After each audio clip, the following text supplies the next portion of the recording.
Alright, in this module we're going to look at digital literacy, how reading and writing looks in the 21st century. In this presentation we're going to define digital literacy, what is it? Discover how we use digital literacies in our everyday lives. And reflect on how we may include various digital literacies in our own classrooms. But before we do that, I would like for you to pause the video and just for 10 minutes quietly write into the day. Write about whatever you would like to write about. Okay, so go ahead and hit pause now. Alright, we're back. Digital literacy. 93% of adolescents use the internet as a venue for social interaction, mostly through IMing, Facebook, MySpace, blogs, ways of interacting with each other using different social mediums.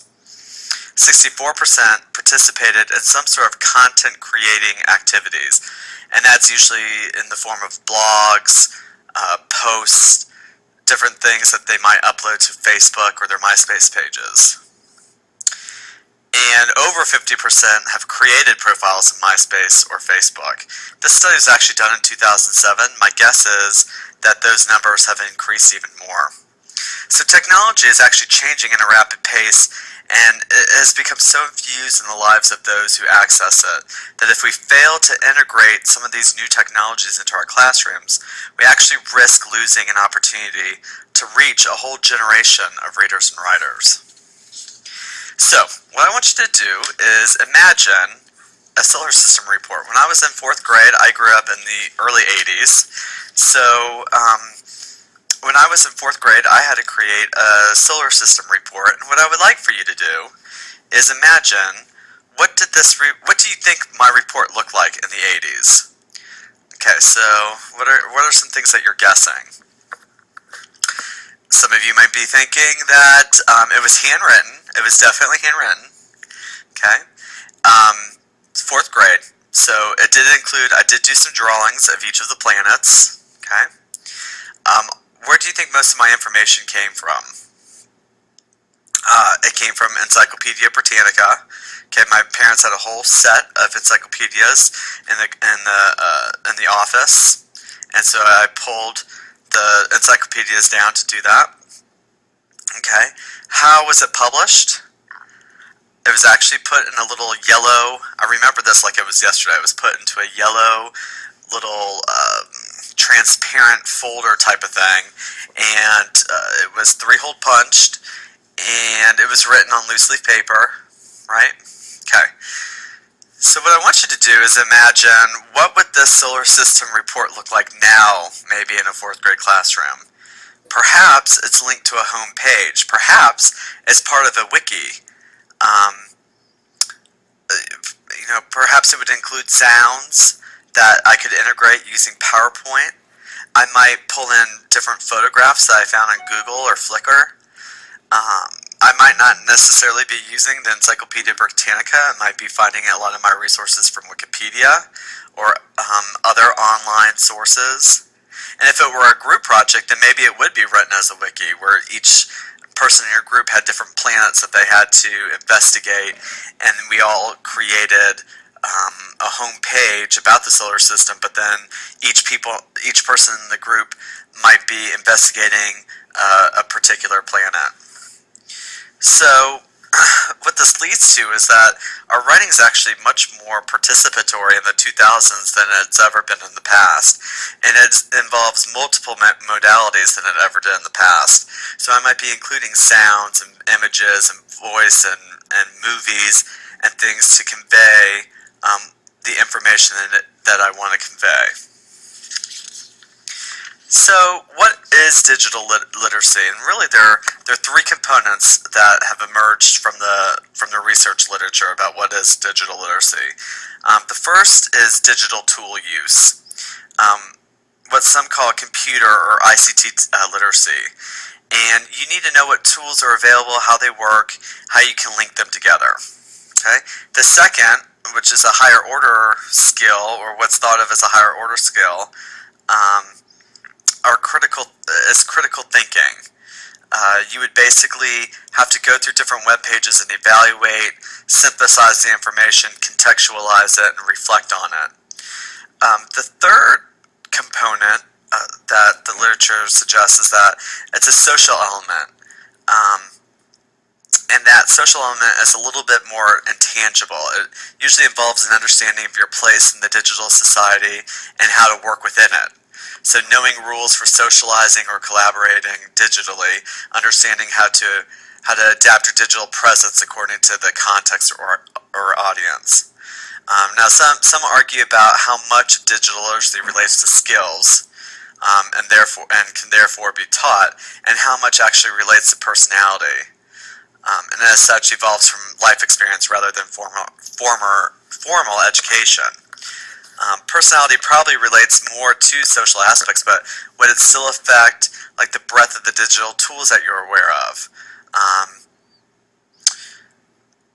Most agree, though, that a significant proportion of what makes up digital literacy is related to skills that can and actually must be taught in formal educational settings. So that's how we would define digital literacy, or at least that's how I'm defining digital literacy with this particular presentation. There are dangers, though, to our students accessing different websites to gain their information. Because when readers access sites to explore or gather information, they're required to do so using a critical lens.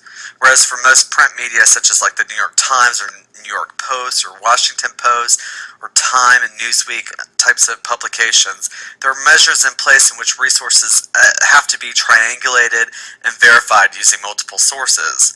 But anybody can write something and put it on the web. And not all the information available is accurate, and some might be downright misleading. For example, if you type in martinlutherking.org into the computer thinking that you are searching for information about Martin Luther King, what you get connected to is actually a neo-Nazi organizational site where they're disparaging Martin Luther King on the website. So kids who might not be using a critical lens to try to find out information about Martin Luther King and just type that into the address browser might get very slanted information or complete misinformation. So readers must read what they find on the internet with very critical eyes. We are, in fact, readers and writers when we are engaging in digital literacies. And as we engage in these processes every day, and we actually engage in these processes every day through digital literacies. So what I want you to do is in your day book, I want you to just take 2 or 3 minutes and think back to the past 2 days. And I want you to answer these questions. In what ways did you engage in digital literacy? Were there certain technologies you used to receive information? Were there places you visited where you generated information? Did you text? Did you do a Google search? Did you post a status update on Facebook? What I want you to do is just pause the video and take a minute or two and jot down what kinds of things you have done in the past day or two in your day book. So go ahead and hit pause now. Alright, we're back. So have you stopped to think about how much you are actually reading and writing? You're just doing it now in forms that aren't often recognized as real forms of reading and writing. So what I want to do in the next few slides is just kind of break down some of these technologies, explore them a little bit further, and talk about how maybe we might integrate these into our classrooms. Google Docs is a free web-based word processor or spreadsheet or presentation or almost like Word form that is also a data storage service that's offered by Google. So it allows users to get on, create, and edit documents online while collaborating in real time with other users. Google Docs serves as a collaborative tool for editing amongst users and non-users in real time. So documents can be shared, opened, edited by multiple users at the same time. In the case of spreadsheets, users can be notified of changes to any specified regions via email. There is a limit of how much a user can store on their account. Individual documents cannot exceed 1 gigabytes. Embedded images cannot exceed 2 megabytes. And spreadsheets are limited to 256 columns.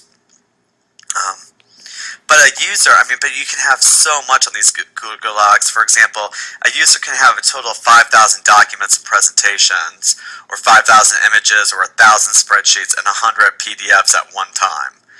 So Google Docs are being used all the time now in writing classrooms. They create a nice space for students to co-create text together. They also serve as a space where students can respond to each other's writing. So they might be in writing groups together, and use Google Docs to upload pieces of their writing and get response back from peers. And also, digital writing groups. So you don't have to be face-to-face necessarily to share a piece of writing and get response for it. You can do quite a bit of that writing online using Google Docs. So that is one way of using it, and I have uploaded on our Moodle Google Docs in plain English, so you can have a little bit clearer of an understanding how that's done. I have had students in my past, at least in my college classes, they have been in writing groups and they have used Google Docs to share their work with each other and offer response to each other's work. It's less cumbersome than emailing everybody all your stuff and then having your inbox full of different emails of people's attachments. Wikis are another shared content generating space. It's a website that allows the easy creation and editing of any number of interlinked web pages. So wikis are web pages that can be created and edited by a group of people. Anyone in the group can add information and change bits here and there. The most famous wiki is the online encyclopedia Wikipedia, but many more are used in schools. All wikis rely on people working together to create a series of web pages. Members of the group use a shared online space to contribute material and edit or update it regularly. They can add new pages and links between pages. Let's see. I've also uploaded wikis in plain English for you on Moodle, so you can get an even better understanding of what wikis are. Wikis are being used in all sorts of different ways in classrooms. In my own classroom, in my college classrooms, I've created a genre study wiki on WebPaint, and I'm actually going to go to that so you can see what it looks like. I just set up the site, and my students have uploaded information to it over the past year. And what it is, and any of y'all can use this, what it is different genres and subgenres of the major genres, where students have studied a particular type of writing, and then they've added resources to it. So they've defined what mysteries are. They have lists of books that might be good to use in classrooms for elementary, middle, and high school, and then links to different mini lessons to help teach that particular genre. So on my particular wiki, I have fiction, I have poetry, okay, persuasive writing. I even have graphic forms like graphic novels, manga. I had a class to manga last semester. I didn't even know what it was, so they found out about it and they uploaded their stuff. And so that's what wikis are. They're a site where you can get on and upload information. If you sign up, or sign in actually, I would actually like to sign in. Let me go back.